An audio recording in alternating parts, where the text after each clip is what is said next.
then. Okay, great.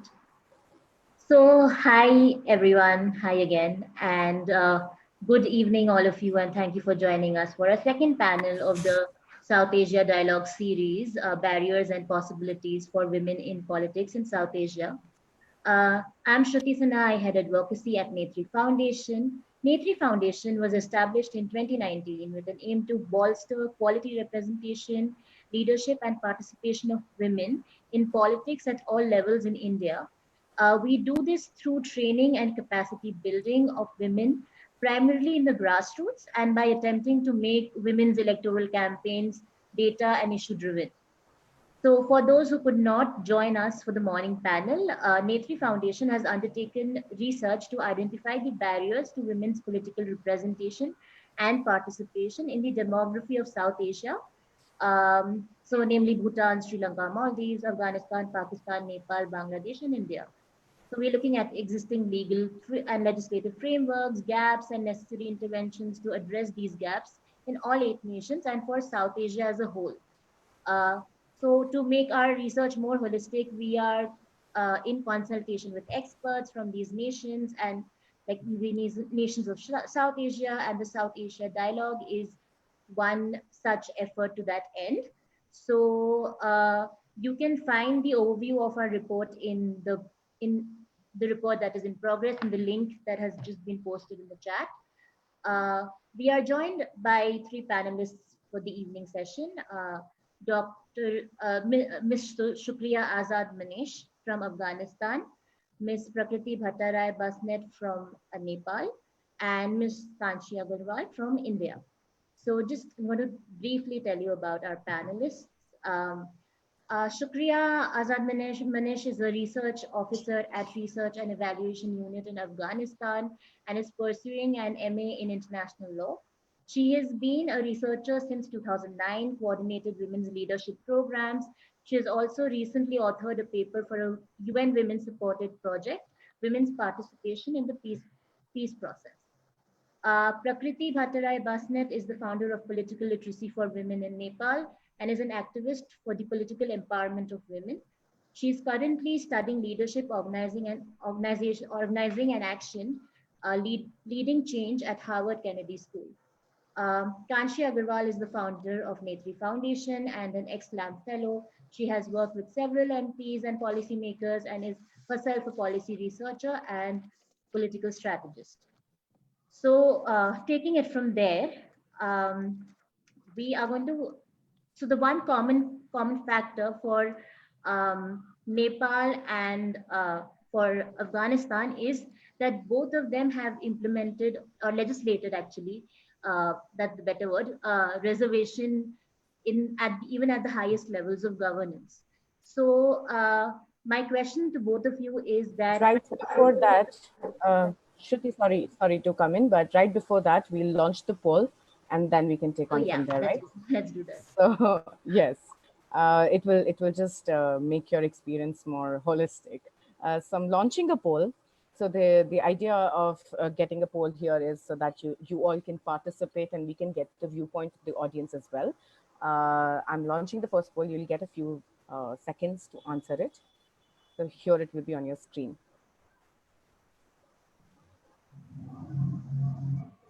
What are the best ways to enhance effective political participation of women in South Asian countries? These are multiple choices, and you can check as many as you like. So over to you, the participants.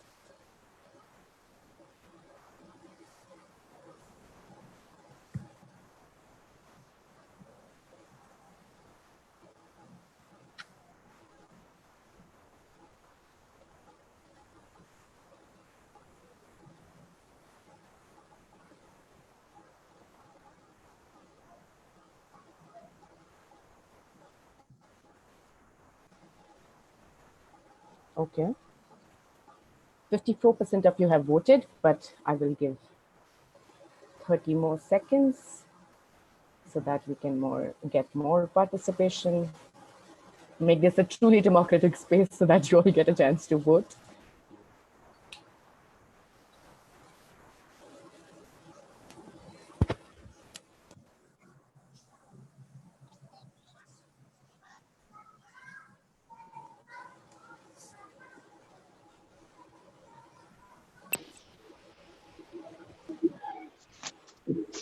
Okay, great. 10 more seconds and then we can close the poll. So I would like, it's 65% of us have voted. Kindly also keep your mics on mute when one person is speaking so that there is no disturbance for the other person. Has everybody, whoever was willing to vote, has voted? I will end the poll now and share the results with you.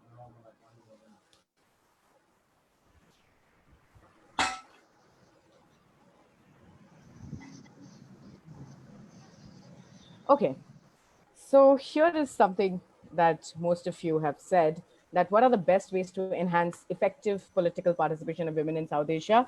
A lot of you, Guys, நான் வந்து இந்த 63% meeting of you. join பண்ணிருக்கேன் சரியா, so I'll switch here and I'll just watch that for a while, okay? Okay, I'm So sorry, but can you I mute think yourself? next week வந்துட்டு we'll organize something better, Hello, try to get a can I expect you to please be on mute? Uh, Yeah, thank you so much. Kindly keep yourselves on mute while you're attending the meeting. So, what are the best ways? And we see that training and capacity building has received 63%. Interestingly, reservation at every level has only received 31%. And reservation within political parties has received even lesser percentage of votes, which is 25%. However, bringing men as allies to advocate for women's right is also something that you all, like, all of you who ever voted, 50% of people believed that bringing men as allies is very important. And I would like to draw your attention that there is no right answer, and these can be all multi-pronged approaches, because the problems are so diverse and widespread that we might not be able to handle it using one tool. But thank you for participating in this poll, and I will head the mic over back to Shruti. Thank you so much for this. Yeah, that was training and capacity building was a very interesting answer to see. But yeah, coming to the question of reservations for Prakriti and Shukriya. So so you have reservations at the highest levels of governance. But the question is, has it actually made it easier for women candidates or women who want to take part in elections?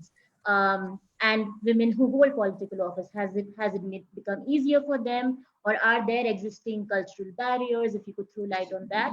And secondly, if you could also talk about ministerial positions and women who are holding ministerial positions, if they are, and what kind of positions are they holding? Do they hold more male dominated, traditionally male dominated positions? Or so if you could also tell us about decision making power and their relation to that. So we can start with Shukriya and then we can go on to Prakriti. Thank you, Shruti.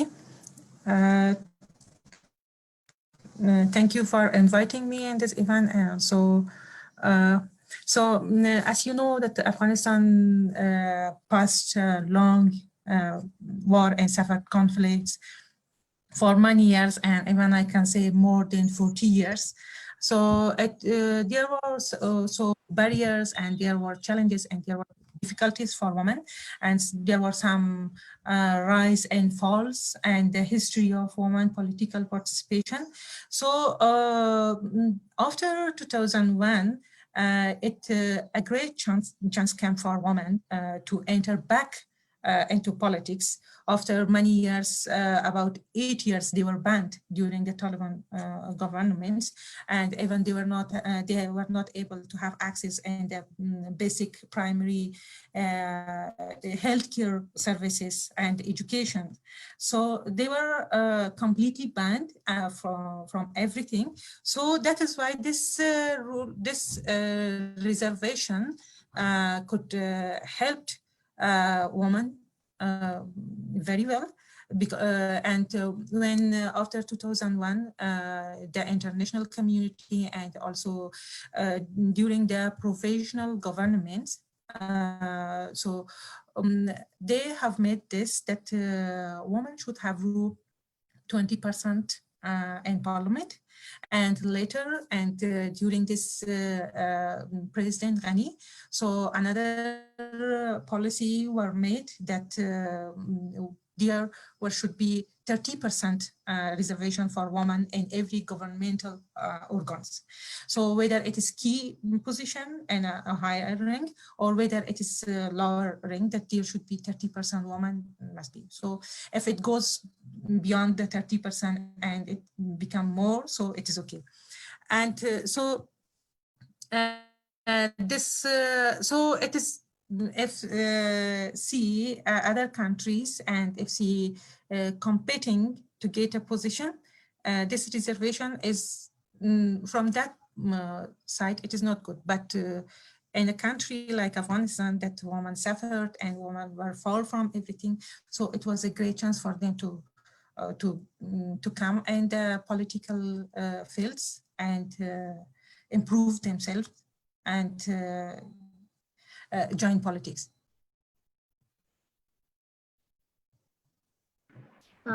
Okay. Yeah. Could you also talk to us about if there are existing barriers now, even if there's reservation, are there barriers to Of their full course, participation? Yeah. yeah.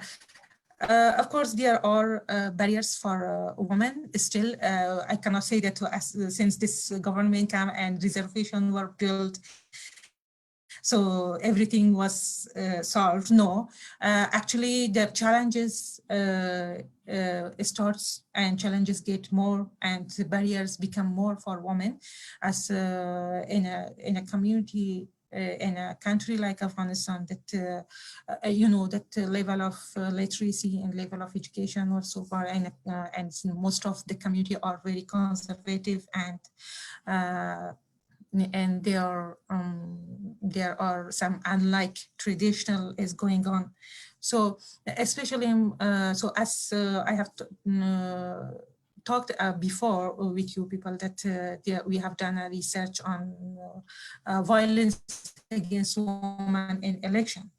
So during the parliamentary elections, so we got that women faced different kinds of violence and challenges. So one of we can just point out cultural violence, that it is very difficult for women for a community and for men to accept women as their representatives and as their political leaders and parliament level. And other one is men competitors, it is very difficult for them to accept that they are compete with a woman. And also financial problem is another, that women they are not much rich, simply I can say. They do not have that much money to spend during their campaigns, to spend for their improvement. And other point was that insecurity, that is still in most places of Afghanistan, war is going on and there are conflicts. And so women were not able, like men, to go in some part of the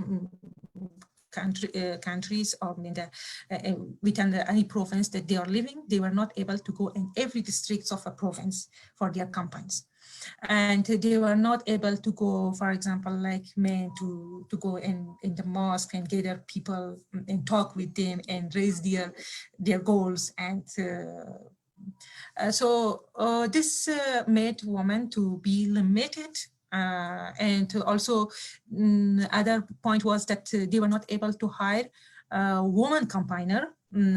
So when I say that they were not able to hire a woman campaigner, I don't mean Kabul. So because Kabul is much more here, opportunity and facilities are available for women. So in the provinces, in some provinces, women were not able to hire a woman campaigner to go in the villages and home to campaign for them. So these were the challenges, the common challenges that they were facing during their campaigns. And also,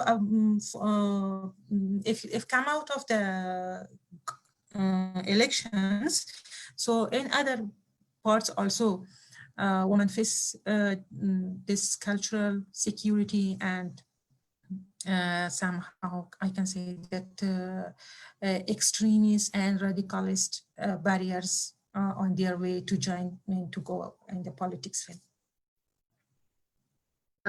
Thank you. Thank you so much. Over to Prakriti. Sorry, Shruti, can you please repeat the question once again? I'm a little bit confused. Okay, so the question is that you have a reservation at the highest levels of governance, but has it actually become easier for women candidates to participate in elections? Are they more interested to participate? And the second part is what kind of roles are women in power playing? Are they taking ministerial positions, positions of power? So with regard to that.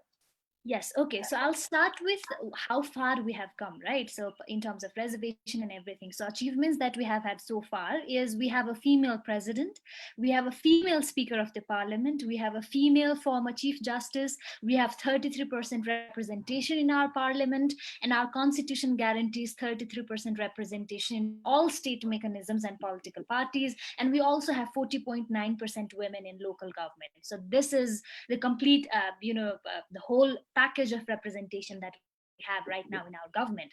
So when I look back to 10 years back and what happened after federalism came in, I think the participation of women has increased drastically, even in terms of their willingness to go into political scenario and fight for it has increased. However, what we also know is that our political parties are not committed to the principle of inclusion, but they are only giving women 33% representation only because there is a legal and constitutional mechanism. So the problem here is they do not actually believe in principle of inclusion, but it's the legal constraint that actually makes them to do certain things. So with that, I'll also come to things like disturbing patterns. For example, the political party that is in the government right now, in its main core committee, or what we say is the standing committee, or let's say the core committee, there are zero women representation in that big political party. So the political party which is in power, there is no female representation at highest levels. Similarly, in the opposition party as well, what we can see is there is only one woman in the main board position, and that too she's the treasurer there. So as we can see, the 33% representation that we talk about and we are so proud to say is only in the legal and the constitutional constraints. So when I come back to your question saying has the scenario changed after the 33% representation came in? Definitely it's changed, definitely it's getting better, but we need to make them understand that 33% is there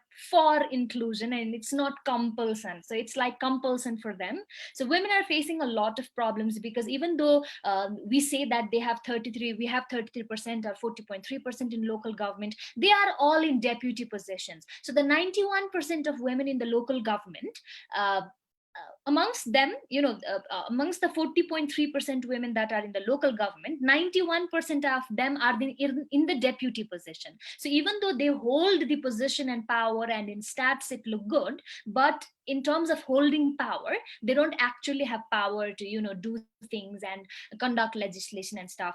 So we can see that 33% representation has increased and some way opened the doors for women. However, even till now we have not been able to build a women caucus in a parliament. So that pretty much shows that this 33% is something that is just in paper, but we are doing good. We have stepped one step ahead because we have 33% of them. We are one step ahead, but the next step should be about the meaningful representation and not only about 33%. So that is so far my experience with it. Thank you so much, Prakriti. Wonderful stats, like even if we got to know it from the audience. Taking on this thread, I have a question for Kangshi. I would like to understand what has India's experience been like with respect to representation and local self-governance. Has there been like a large divide between the urban and the rural? And because when it comes to representation, we cannot ignore the question of dynasty politics also. I would like to understand the intersection of these two issues when we talk about representation in various levels of government. Over to you, Kangshi. You have indeed packed in a lot of questions there. Thank you for that. Okay, because of course, the statistics that Prakriti presented, and also the experiences that Shukriya spoke about. In India, the struggle for getting this 33% reservation is not new. If I may just share a very, very brief timeline with how and what it looks like, I will start from 1974. Okay, so there was a report, it was the Committee of the Status of Women, on the status of women, and it flagged that how the numbers of women in decision-making position is very, very concerning. Then in 1988, almost 14 years later, the National Perspective Plan for Women came in, and it recommended that 30% quota in PRIs and ULBs and parties should be mandated. So now we are talking about 1988. Currently, then we look at 1993, that historic landmark. We always call it the watershed moment in India's democracy, because not only did it reserve 33% seats for women, but it also devolved the powers to the PRIs and the ULBs. PRIs are panchayat Raj institutions, and ULBs are urban local bodies. In essence, PRIs have existed for a long time in India, but PRIs were given a constitutional mandate or a constitutional power, which meant that funds, functionaries, and functions will be devolved to that level.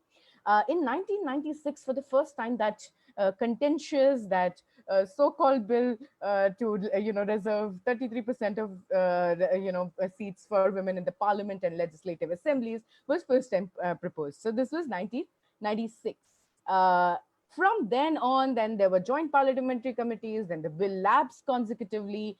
Finally, after so many push and pull and drama and hangama in the parliament, in 2010, the bill was passed in the Rajya Sabha. And this is not my story to tell, it is the story of the women who were there in the parliament at that point, who can tell you how much the ruckus was created. The sheer the sheer insecurity of men, what also Shukriya pointed out, that how nobody wants to share power. And it is not only about men, sometimes it is about anybody who's in the position of power. They do not want to share it with anybody. So there were many proposals made, like reserve seats within parties, have dual representation from one constituency, which means one of them can keep doing the work, as Prakriti mentioned, that one of them is deputy always, even though it looks good that dual representation is there. Even a man and a woman both are MPs from the same constituency, but the man will sit in the parliament and the woman will just sit back in the constituency perhaps.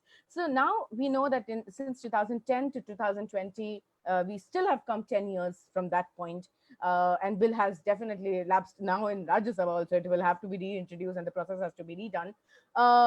And the current government, which has such a big mandate, because from 2009 onwards, we started having coalition governments in India, right? So to bring so many parties to come together and accept that one legislation will be even tabled in the parliament used to be a big Herculean task. But the current party that has such a big mandate of a clear majority, they have not even tabled a bill once in the parliament. This is extremely surprising. Now, with respect to stats, as in the current Indian Parliament, we are 14.3 percentage in all the legislative assemblies put together. We are not crossing anywhere above 15%. We are 50% part of the population, but we are not even representing 15% in decision making. And to that order, we have 3.1 million sarpanchas, or the local body. These sarpanchas are the official heads who are elected in the PRIs. Okay, so there are 3.1 million of them, out of which 1.3 million are women. 43%, like close to 43.3%. Now, which says that it is not that women lack any kind of ability, interest, or ability and interest. I would stick to these 2 points as of now, that they do not lack either of them. And because now it has been constitutionally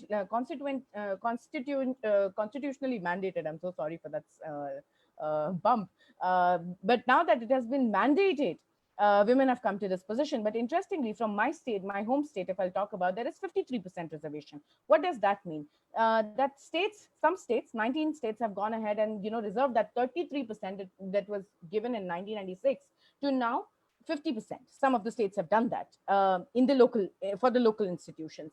And in my home state, I would be proud to say that it is 53%. Now, why is that important? I will tell you. Because since the time this reservation had come in, and it still is a prominent problem on the ground. And when we went to different states in India for our Netri's pilot, we found in conversations with over 250, 300 women, that women think that they will only contest from the position that is reserved for them, or from a constituency that is reserved for them. They do not dare stand against a man, right?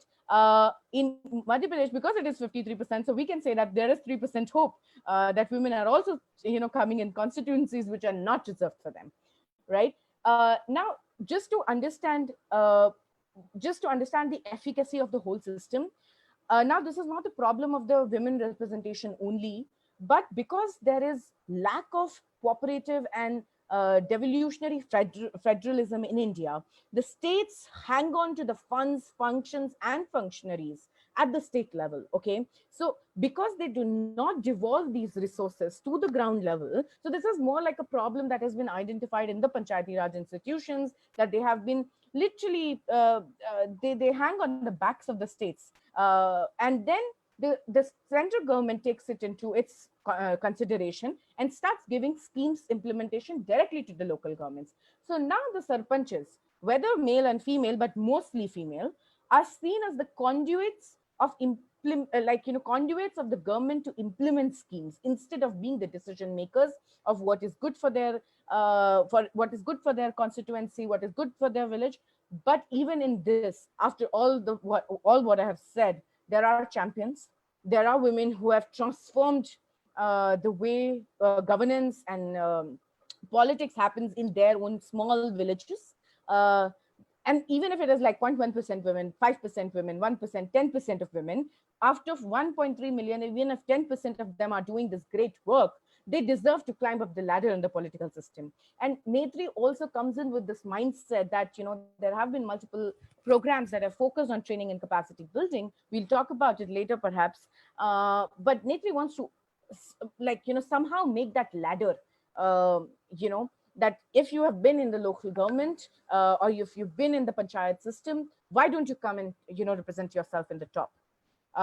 So this is something that is some of the state of art. And I think you asked something about Dynasty. I just want to approach that question from a different point of view, because we were also, addressing this question today in the morning session.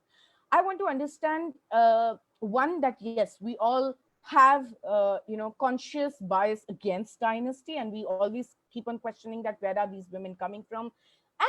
And based on the power that was held by the men who have, kind of transferred this power now to women, either the daughters or daughter-in-laws or wives and, sisters, we the men are responsible for transferring. It is not the woman's fault that she's getting that advantage, right?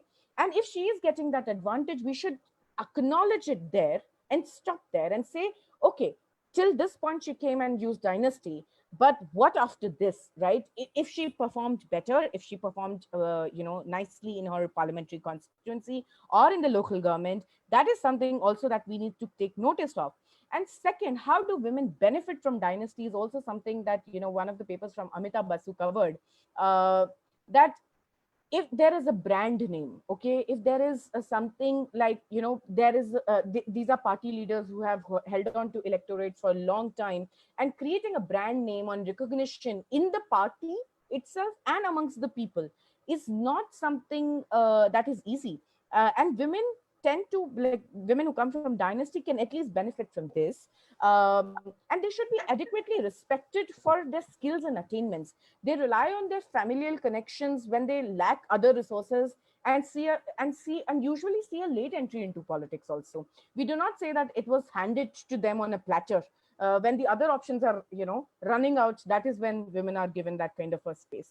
So these are my brief comments, and I would like to pass the mic on to the moderators for this discussion. Yeah. Thank you so much, Kangshi, for such a comprehensive explanation. And I think I was very much satisfied with your analysis of it. So, taking on the same thread of representation, representation is something that all the South Asian countries, and in fact, all over the world, it's something that we are still grappling with, trying to make equitable representation possible, all voices heard. So, in that light, Nepal has done exceedingly well in terms of representing the Dalit population. So, I would like to put the question to Speaker Prakti and ask you to explain how has this been possible? Like, what were the legislative backings behind it? How did this process pan out? Did it have any other, other consequences? And I just want to hear from you on this. Over to you, Prakriti. Yes, definitely. Amazing question. I also, when I started political literacy for women, and when I was going through these data, I was like mesmerized by the stats that showed that, there is more representation of Dalit women than anybody. Right. So in terms of, Nepal also used to be a Hindu country back then. So we just became secular probably few years ago, 10-20 years ago. So it's something, in our country too, the caste system is something that is hovering around like every South Asian countries, right? So the exact legislation which helped Dalit women to come into the government was in the local government. So there is this structure according to which the local government is formed.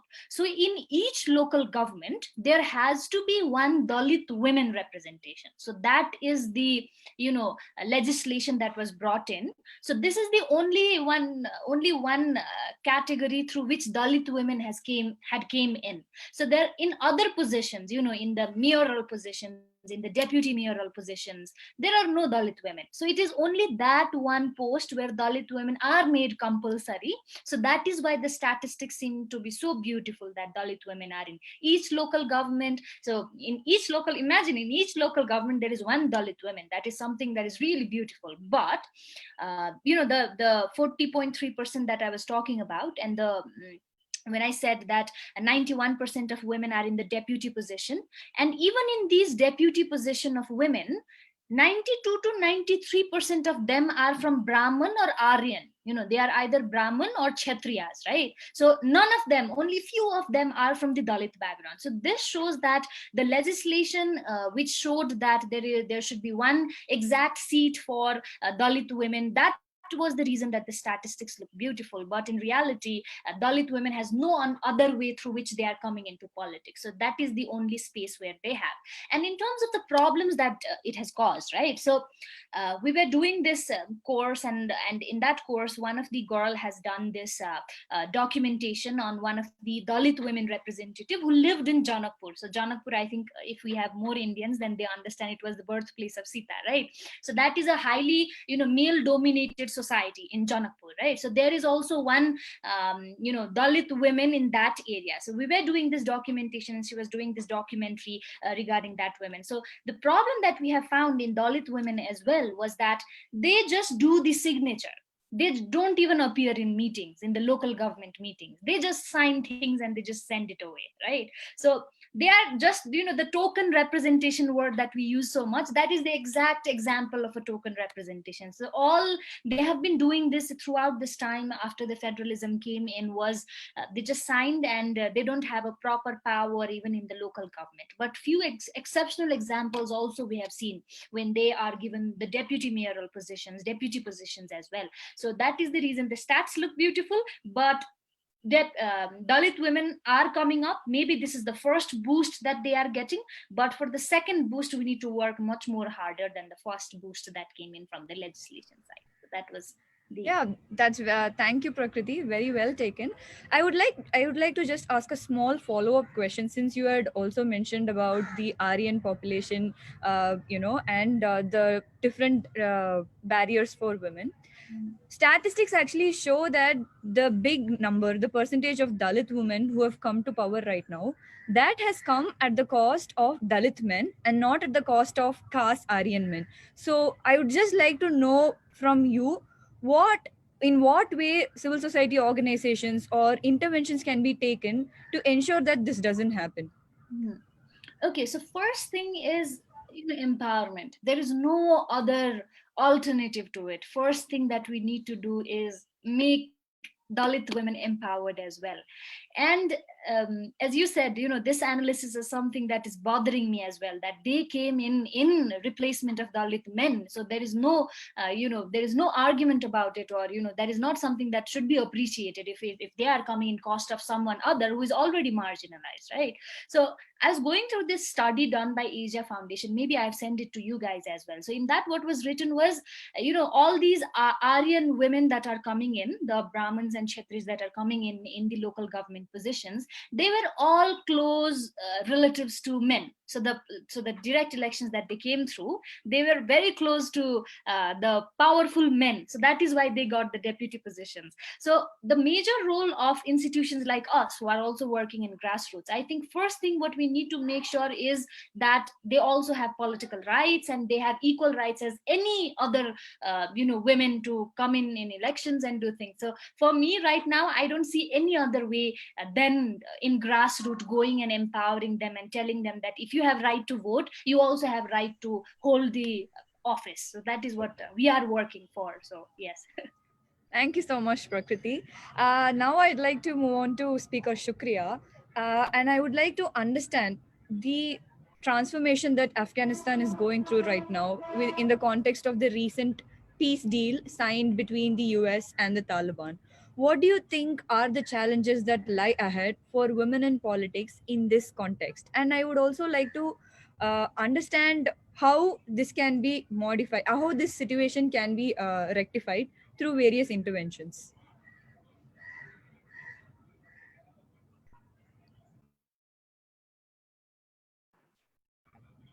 Shukriya, I'm sorry, I think you're still on mute. You're on mute. Unmute yourself. Yeah. Yeah, perfect. Please go ahead. Okay, can you hear her? Hello? Yes, yes, we can hear you. Yes. Okay. You have asked about challenges for women, especially during this peace process and peace efforts that we are going on.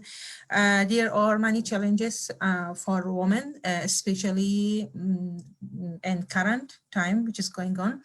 If I focus only on this, that there are in Afghanistan, there is not only, if I say that there is the issue of women participation and men participation, and there are existence of political parties, especially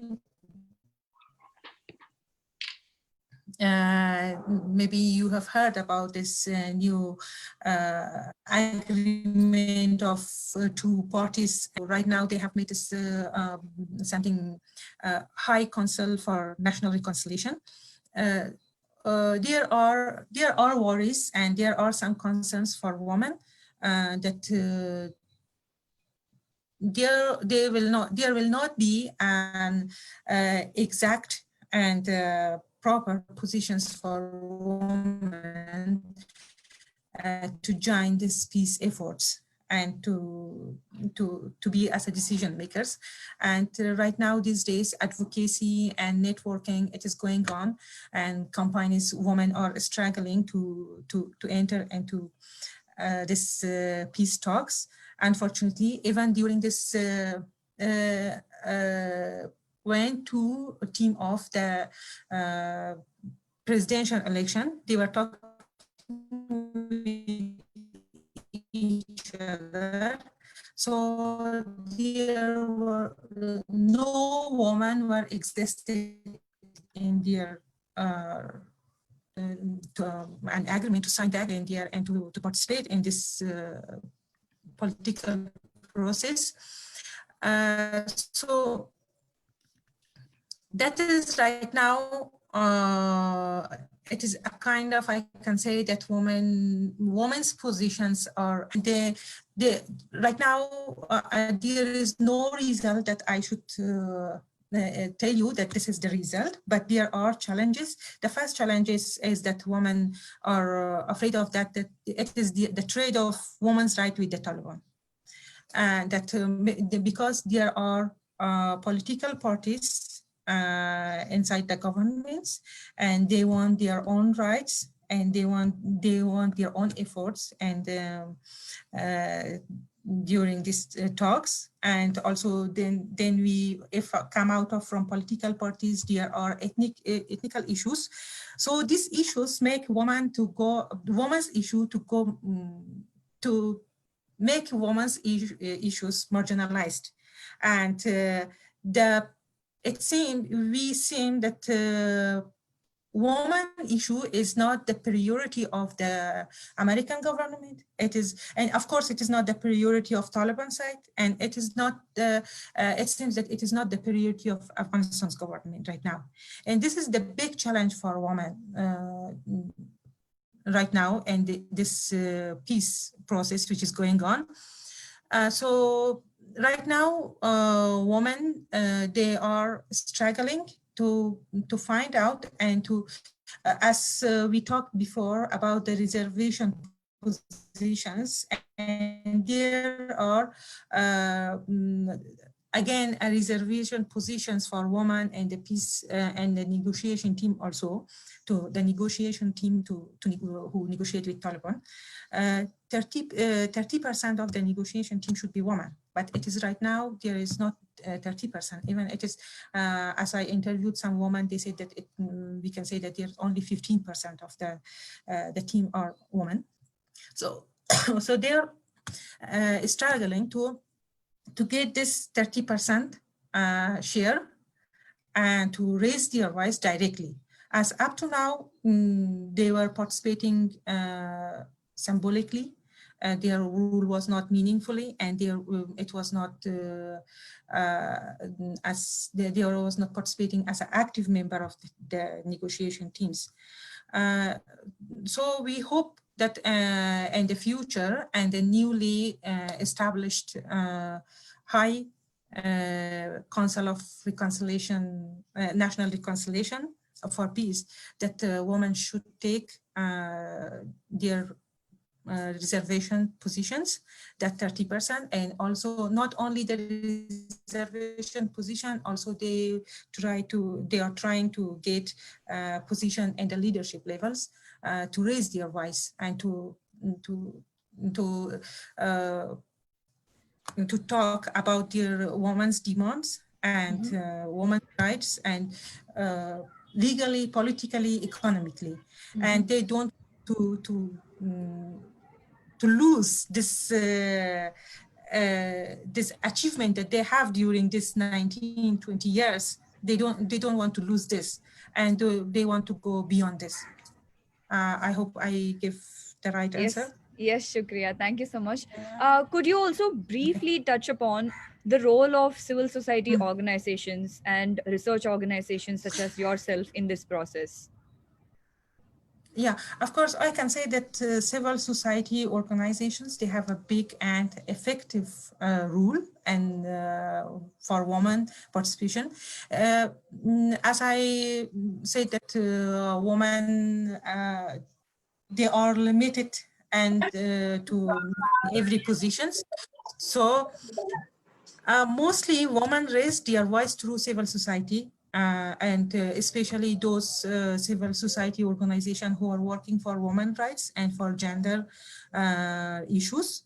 And these are the only one of the way that women can go and can bring pressure on the on government, and also they can advocate through this civil society, and also through this civil society organization, even they can lobby internationally and international community levels. As I think, if I'm not wrong, a month ago, Women Through Civil Society and then Women Network, they sent a letter to some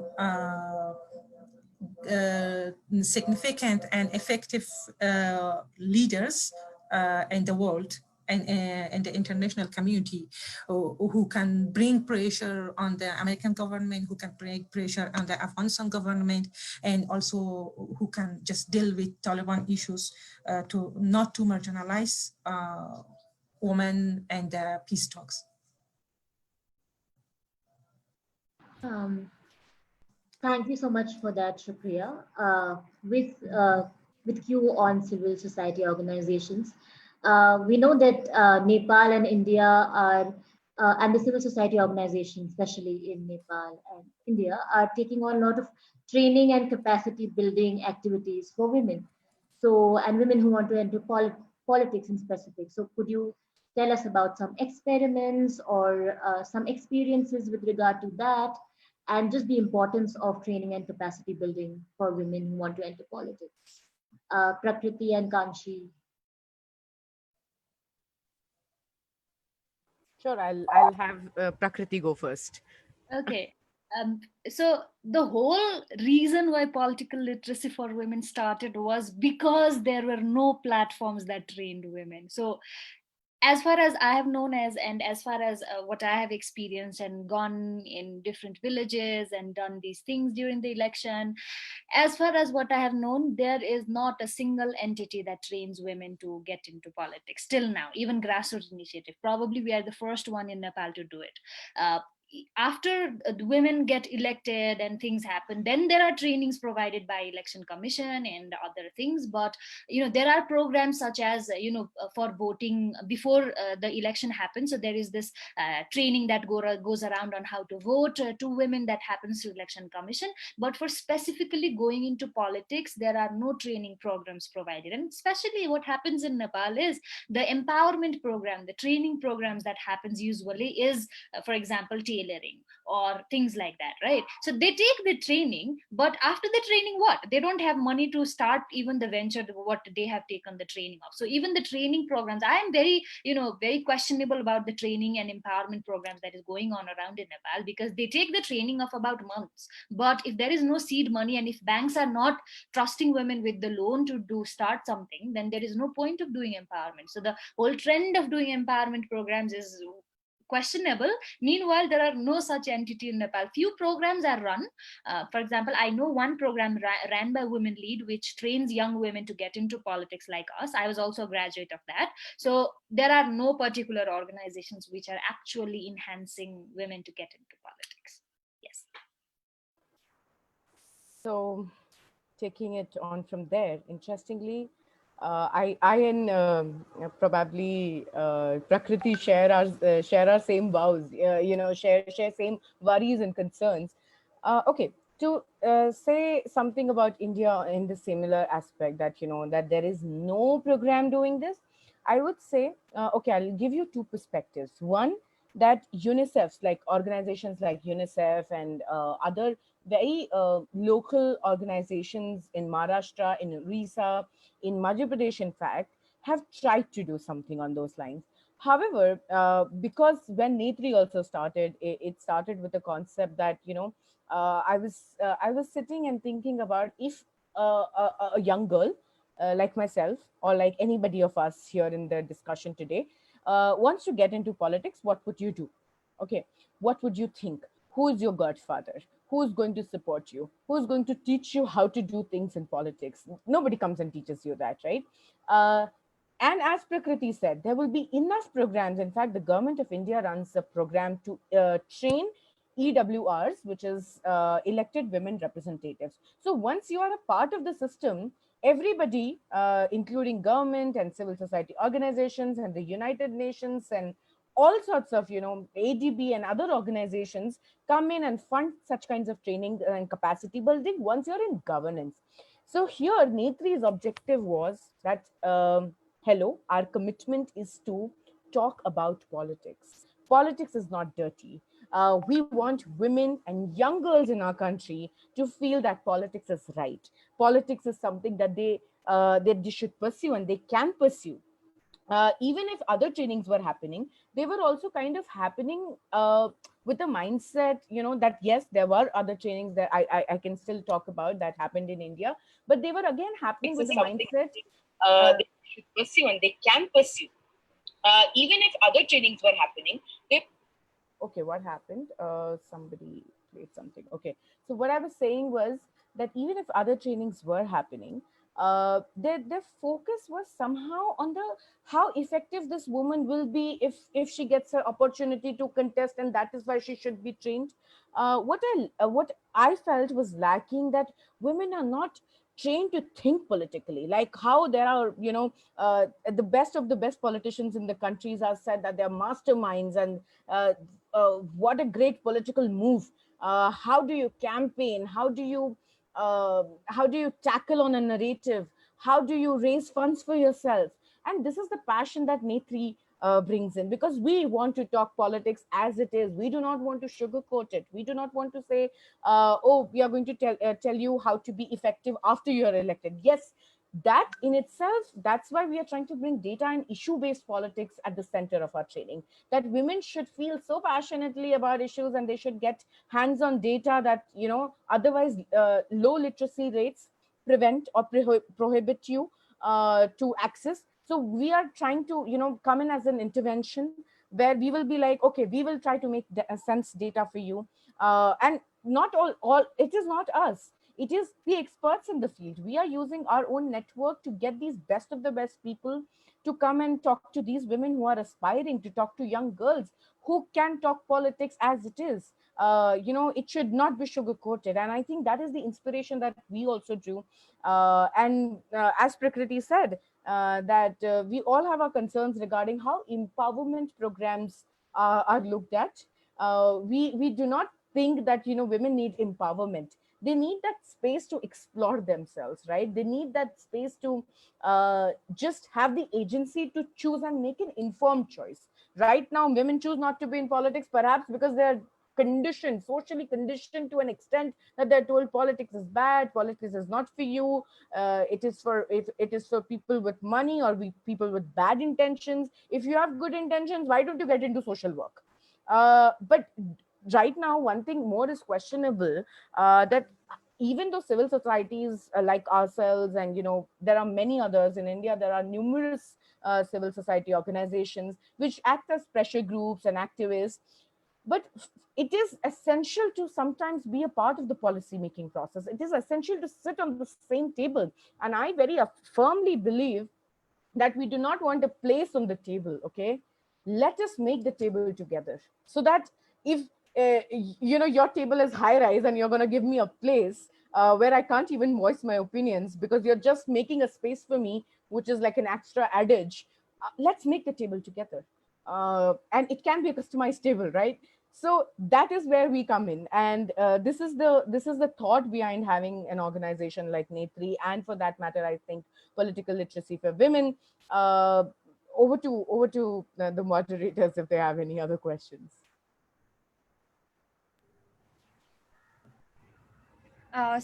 We are slightly running short of time, but this is an issue that we cannot not discuss.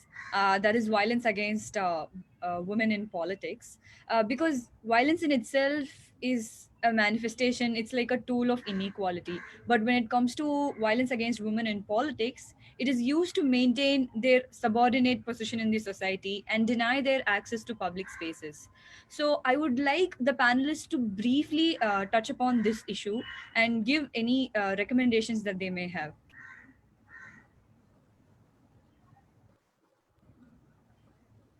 Prakriti or Kangshi or Shukriya, either of you can go first. Prakriti, would you like to go first? Sorry, I just didn't get the question regarding the violence. In what are the violences that you're exactly referring to? Because there is a big, it's a big, big. True. It's a True. big. It would be great if you could throw light on the different categories of violence that is specific to the context of Nepal, that is specific to the context of elections that women politicians in Nepal face, and how to tackle that. Okay, so first thing that whenever women, exactly in terms of violence, I would not consider that exactly as a violence. Whatever happens inside the election, because in Nepal, there is not a religious conflict. We don't have much religious conflict. We don't have much, cultural conflict such as that. So there is not much of a violence in campaign trails and stuff, even in general, right? Not even in terms of gender. So there is not much. We are fortunate enough that we don't have religion, politics, and stuff entering into our political arena in that aspect. But in terms of violence, I don't know. There are a lot of things that comes into play when women go in a campaign trail. For example, she will not have a bot army, the army of people that requires to make it feel like a campaign. So I don't exactly say as violence, because culturally here in Nepal, women are actually appreciated and done, even though there is, house violence, and there are gender violence associated with it. But whenever they are in power, there is not much of a violence associated. But what I wanted to touch upon was the political socialization of women, I think all across South Asia. So I did a recent study about the political socialization of young people in Nepal, right? So the major factors that help in political socialization of an individual are three factors. So the first is family, second is religion, and third is socioeconomic status, right? So these are the major components that help us in building our political socialization. And as Kangshi said before, that women are not being able to think even politically, like they can't see themselves as a politician. See, our conditions are, we are conditioned in three ways: family, religion, and socio-economic status in terms of politics. So in family, what we do is we consider women as somebody who is not the owner of the family, or who is not the head of the family. In terms of religion, women are always looked down upon, and in terms of socio-economic status, they are definitely looked down upon. So even the factors that affect a political socialization of an individual might not even only be female, but in terms of male as well, or female. We are being politically socialized by these three components, and in all three components we are the subordinate. So there is no chance that we are going to imagine women being a prime minister someday. So I think these are the reasons that violence comes upon and all these things. But I think we should work more on political socialization. And when we talk about politics, I think when we won't be able to improve these three things, and the status of women in family, religion, and socioeconomic status, the political scenario is always going to look the same, and we are going to fight even when all of us we will have gray hairs. So that is my take on it. Yeah, brilliant. I think I'll just come in and, before I'll pass on the mic to Shukriya. I'm so sorry, but I have this itch to respond to, because this is very important. In fact, in one of the conversation series we had with one of the experts, so you cannot choose that, okay, we will work only on the political aspect of a woman's journey, right? You have to look at socio-economic political uprising at the same time. And in India, and this is something that I once quoted in one of the videos I was asked to make, that economic empowerment without political agency is a lie. We have kept women, now the kind of vicious cycle we have trapped women in, that, okay, you are allowed to go and work. You're allowed to go and be a part of the labor force. But in India, for that matter, even the participation of women in the labor force has been going down. It has been lowest in last few decades. In the recent times, it is below, it's about 24% or something. So one, we were giving this promise that, come into the economic setup, factor in your productive powers into the society. In terms of society, we never really worked on women's social capital, and that is something I always say, that how boys are told, even if they are they are like young boys in India, they're growing up in families, and the mother or the father will give them the check and be like, go submit this in the bank, okay? The boy knows nothing. You could be a 10 and 11-year-old boy. He might not know so much. And the boy is expected to figure things out himself. However, a woman is never given that kind of a social conditioning that, hey, go and do this work. Women do not have access to small gumtis, like we call them, like, these small nooks under the tree, outside the school. So they are not even permitted to loiter. Every time a woman has to step out, she has to step out for a reason. So I think these three pillars, as Prakriti mentioned, like, these are socialization, political socialization. This is a brilliant way to put it. But these three pillars have to be simultaneously looked at. One cannot go without the other. But it is time that we focus on the politics of it more than everything else, because politics also determine your social and economic participation in the society. So that is something that I'll complete my thought on violence. We talked about it in the morning, and I'll just repeat myself, because there is no enough saying that gender-based violence in politics or in elections happen to keep the subordinate status of women in the society intact, within family, within religion, and within socio-economic, because we want women to remain where they are. That is one of the basic reasons. Like, people feel uncomfortable that women should be given that kind of space, that they can have a political opinion, they can be a part of decision making, because society is scared in general of having women overturn the whole equilibrium, a disproportionate equilibrium that has been set on the terms of the men and the society at large. But so this is where that gender-based violence in politics is very, very specific, to remove women from all sorts of, even to inhibit them from voting, is some kind of, there have been violent tactics that have been used in the past. In India, I can speak for, and that is something that we also need to address it, so that we can rectify it. Unless we acknowledge something, we cannot rectify it. So I'll keep my comments there and pass on the mic to Shukriya.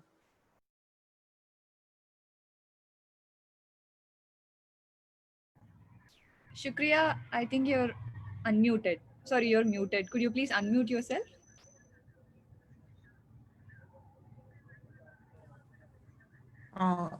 Can you hear now? Yes, perfect. Please go ahead. Hello? Yes, we can hear you, Shukriya. Anusha, I think you talked about, you asked about recommendation regarding to violence against women in election. So in Afghanistan, I cannot go very specifically that because there are lots of different kinds of I'm sorry, violence, which is Shukriya, can I request? Can I request you to please switch off your switch off your video, because your voice is breaking. So maybe because of the low bandwidth issue. So just switch off your camera so that we can at least hear you clearly. Yeah, please try doing that. Yeah. Now speak. Can you? Can you hear me now? Yes. Yes. Okay. So I can just list some major violence in the election, that the major points that creates violence.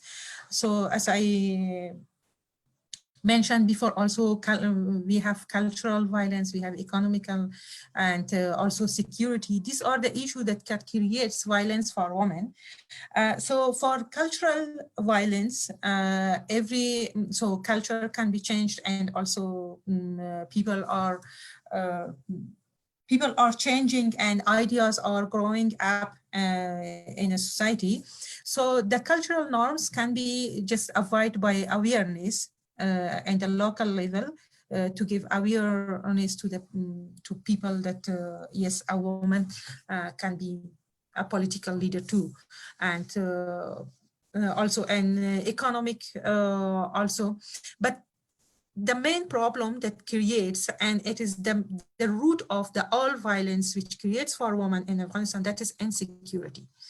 And as I mentioned, that women were not able to go to campaign, and they were not able to go far away from her own area, her own community, to go to reach in remote areas, and to reach their goals and their plans and programs to the local women. That so these were all happened due to insecurity, because in some of the places governments, they were not able to, they are not under control of governments, and also Taliban are existed. Of course, women are not able to go there, and there are some other places that which are still controlled by warlords, and women are, and they are a threat for women, that they were not able. So based on our findings of our research, so as I observed, that security is the main and the root of all the violence. And then this insecurity, this leads to other violence like cultural and economic and also to social violence. So my recommendation is that once security problems become solved, then the other problems, they can be solved slowly. So on that case, so, and I'm sure, and we have very many examples of women uh, who are skilled and who are experts and who showed, and with all of this problems, with all this violence, still they showed that they can lead and they can be a good representative of people and the parliament and another field of and other political fields. Thank you, Shukriya. Just to add on to that question, would you also, it would be great if you could throw light on, are there any legislations in place to tackle specifically with respect to violence against women in politics? Because Afghanistan, as we understand, has a law in place to deal with domestic violence, and there are penal provisions in place. So do you think a legislation that deals specifically with respect to women, violence against women in politics, would be a welcome measure? Over to you, Shukriya. Yeah, Anusha, actually, as you said, that we have lots of law and regulation. There are international treaties that to deal with violence against women. Constitutional law of Afghanistan, elimination of violence against women, and also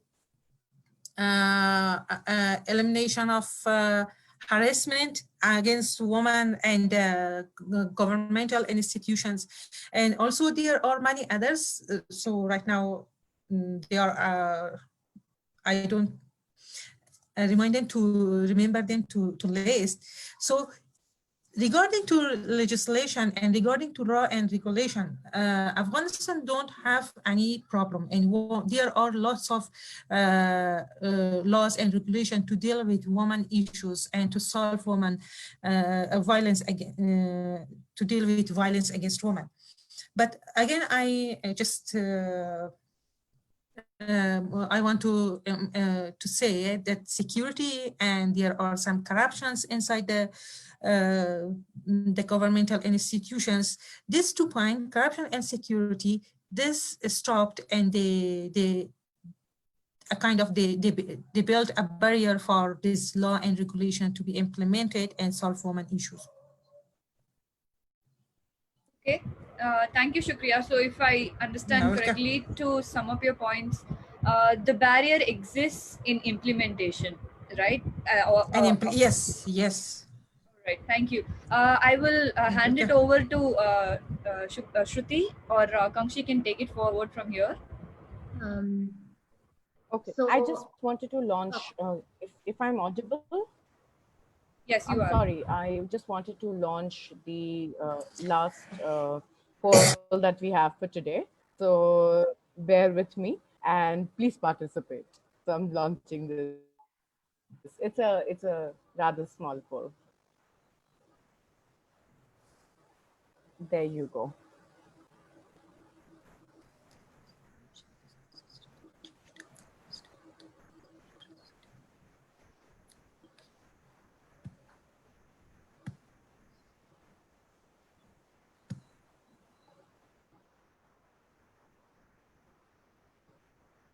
Okay.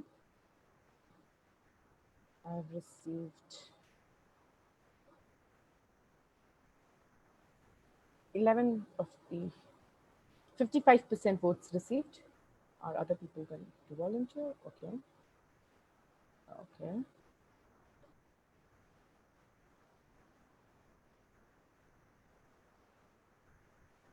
Another 15 seconds. Whoever can and wishes to participate should.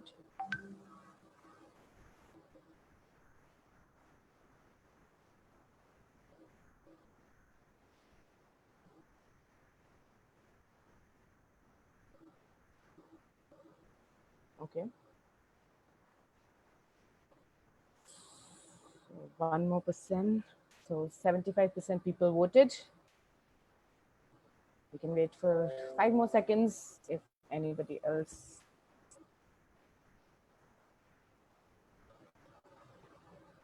Okay, I'm going to end the poll and share the results.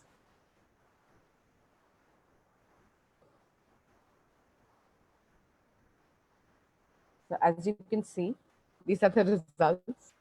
The question was that, do you think reservation is necessary to change the current status of representation of women in politics? Again, very interesting. This also came up in our morning session today, that nobody actually voted or polled for no. We are moving somewhere positive, that reservations sort of play as the first, first step in enablement of women's rights and agency. And the percentage which said yes is 73%, and 27% of the people said that no. 27% of the people said maybe or not sure. So perhaps we need more convincing, but more than that, we need to, come to consensus, not convincing only, but also come to consensus about what are the best strategies to enhance women's political participation in this subcontinent of South Asia. And over to Shruti, I think she has. Please mute yourself, whoever's unmuted. There's some disturbance. But yeah, thanks, Kanchi. Thanks for the word on coming to consensus. So before that, actually, I also wanted to say that Anusha, who was co-moderating with me, is a researcher with Netri. I didn't introduce her, and she's a lawyer in her own right. But I think before we take on participant questions, which we will after this, so please start posting your questions on the chat so that we can take the questions after that. My question to all three of our panelists is to do with, so this is a South Asia dialogue. So do you see feasibility in building a South Asia solidarity network of for women in politics in very particular, in particular? And do you see it to be a good idea? Do you see feasibility? And that is, of course, after acknowledging intersectionality.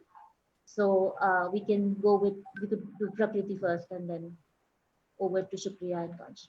Yes, I think that's a wonderful idea because personally for me, starting political literacy for women, I didn't even think that things like Net3 existed. I thought it's so new idea for me because when I started this thing, I thought it's a very innovative approach of mine. But then when later I started studying, I see a lot of organizations in South Asia working for similar purposes. Now that you guys have started doing these researches in South Asia, and now I have got to know a lot of you through this network itself, now I feel like there should be a solidarity in this, in terms of in the grassroots initiatives there should be a solidarity. And I also think that there also needs to be a caucus of women parliamentarians or something above as a caucus as well. I don't know how possible it will be because itself in a parliament it's not being able to be implemented, but I think if we'll be able to build a caucus of us as grassroots initiatives, but also a caucus of women parliamentarians across South Asia, because the problems are similar. So I think both of them, I think it's a wonderful idea to do that.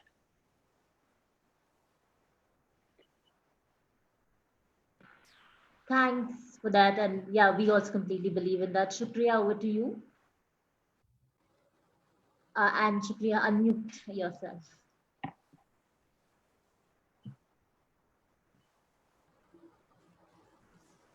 Okay, can you hear me now? Yeah, we can hear you. So it is a great idea. Actually, during our research, this the same topic as you have in the South Asian countries. So we had it in Afghanistan, women's political participation. Even the local women, they raised these issues for national level of Afghanistan, that there should be a political network of women political network to connect women from every corner of the country and to sort out and to deal with the women issues. So based on this, and also it will be a great idea, and it will be great that there should be a political networks or a network, simply can say networks, in the South Asian countries for sharing their ideas, for sharing experience, and also even to solve each other's and raising a solution for each other's problems. and it will, I think it will be a great idea.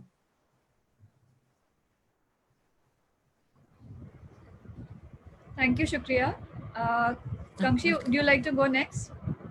Yes, and also there are questions coming in the chat box. So thank you so much. Like my point in solidarity is that I really want to thank you, Shukriya and Prakriti, for being with us here today. And Women Caucuses is an idea, Prakriti, that even Netri is toying with for some time now.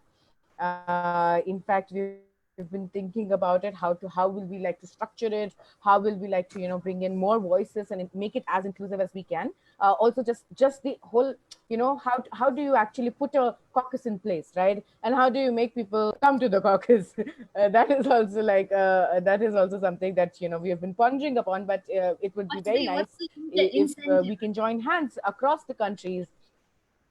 Yeah, exactly.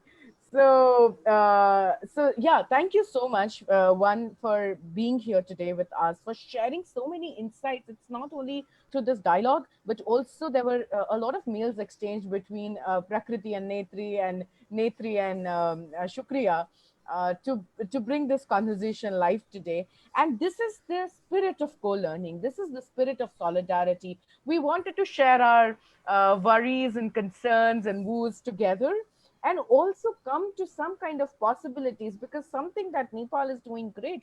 If you look at our distribution of the panels, both Afghanistan and at least in terms of percentage, both Afghanistan and Nepal seem to be doing really good. And today we had morning panel, which was Bhutan and Sri Lanka, where the percentages are slightly equivalent to India or somewhere lesser. But it is not about the percentage after all, right? We try to average out the women's experiences in these percentages. But apart from these percentages, we also want to bring in quality. We also want to bring in effectiveness. And that is something that will take hundreds of years at the sluggish pace at it is going right now. But if we come together as a continent, as a subcontinent, we will be able to do better. And that is my personal thought, and that is the idea behind this South Asia dialogue. So thank you for that. And I have a couple of questions here. So one question is directed at Prakriti, and I would let her take that question. Uh, I think one of the question has come in that what about the third gender candidates reservation in Parliament? My dear friend, we do share your concerns and your anxieties around that as well.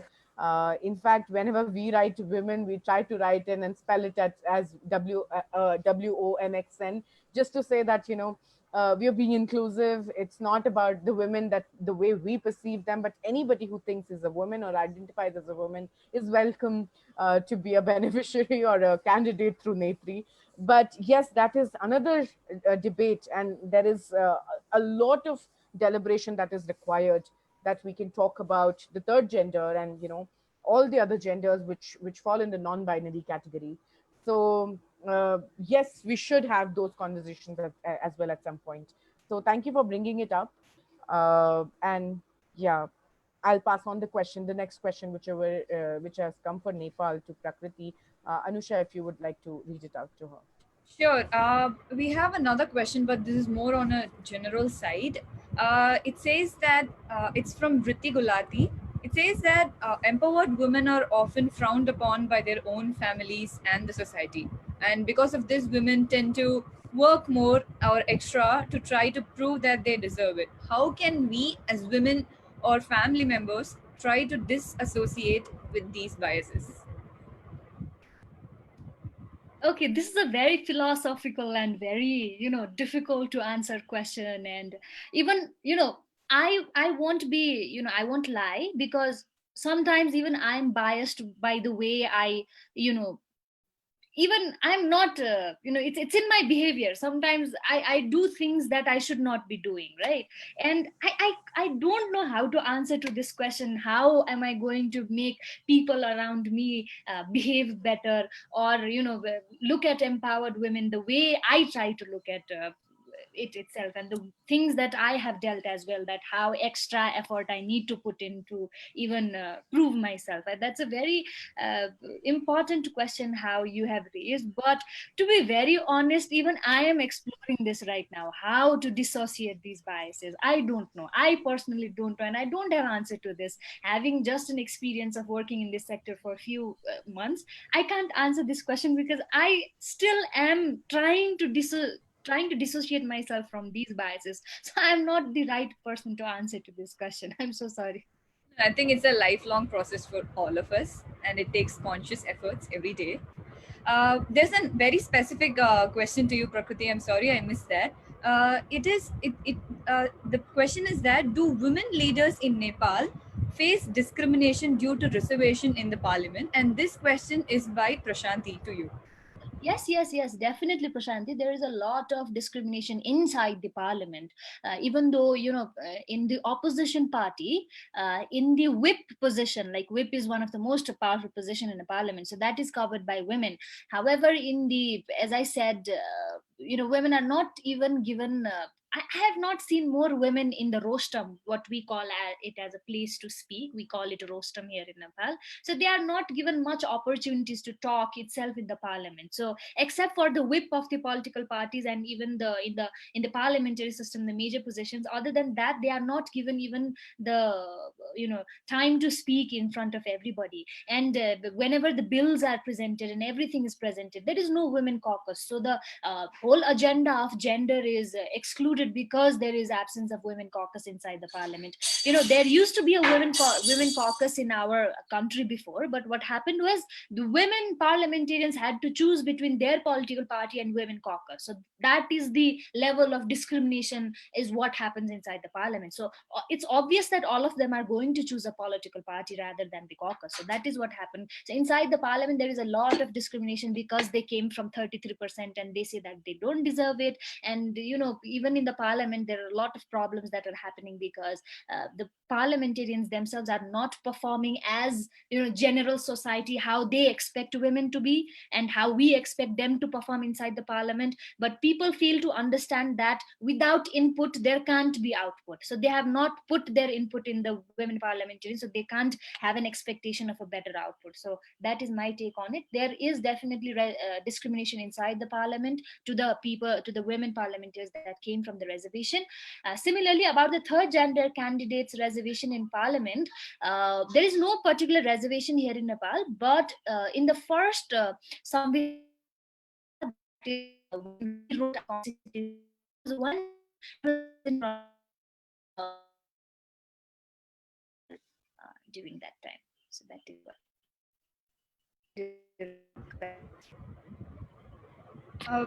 Prakriti, sorry, we were not able to hear you. Could you please repeat that? Yeah, we lost Prakriti, I think.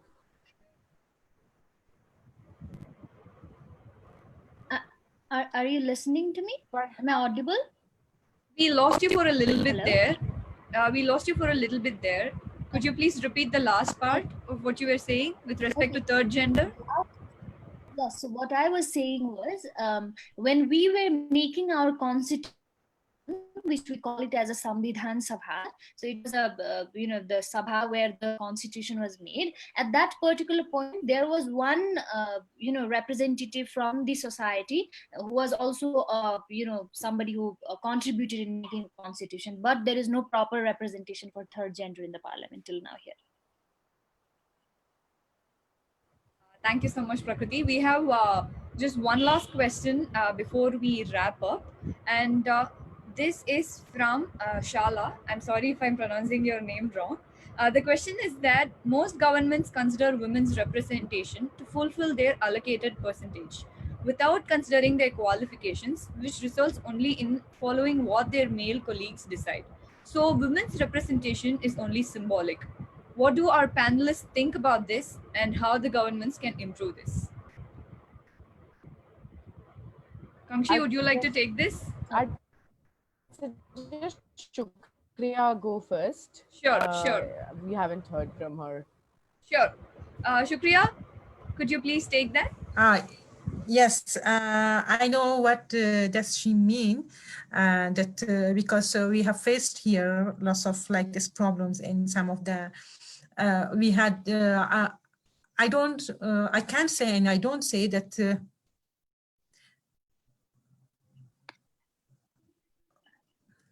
Hello. Yes, Shukriya. Yes. Yeah, that we all the women who were in the higher positions, or they got a position as a reservations, and they were symbolics. Yeah, there were some positions which women were symbolics, and it's a fact, and we cannot avoid that. But it was, as I said, that Afghanistan just went through a process into a hard time, and women they faced. So there were a time that women had I can say there were lack of skilled and women technically in the governmental institutions. So, but lately, as women, they developed their skills and they built their capacity, and now there are lots of experts. I hope, and as we observe, it is going to be solved in the future. And there are many women uh, who are skilled, and they are working in the positions actively and meaningfully. But when say there are political issues, so I think it will be, it is not only in a matter of Afghanistan or matter of South Asian countries. It will, I think it is a matter and in all over the globe, that based on some political issues, women will not be able. It is not only women, and maybe some of the men also, they will not be able to decide, and they will wait what the political parties, or maybe other people who are around him or her, what they decide. So it's my opinion, I hope. Thank you, Shukriya. Kangshi, you can take it Yeah. from here. So in the interest of time, I think Shukriya has answered it really well, and I don't think that there is much to add Okay, well taken. So to quickly, that anymore. Kangshi, I think we are In the losing you. interest of time and not holding on to our participants, and it's okay. Go ahead and you can wrap up the discussion. Thank you so much from my end. Thank you so much, participants, and thank you so much, panelists. It's been a wonderful discussion. If you would like to understand an overview of all the barriers that women face and what are the legislations in place and what is the way forward, we will be sharing the overview of our report in the chat box. You can check it out, and we welcome any comments, criticisms, or thoughts from your end. We have also shared our social media handle in the chat box. Please feel free to reach out to us. Thank you so much for listening. Thank you. I also thank all the panelists for your time and your contribution. So thank you so much, everyone. Thank you, once again. Anusha. Yeah. Thank you. My personal thanks to both Shukriya and Prakriti, and the two brilliant moderators who have been at it for some time now, Shruti and Anusha. Thank you so much for this. Yeah, thanks from all of you for inviting and holding this, and to knowing more each other and become aware of the issues and women-related points.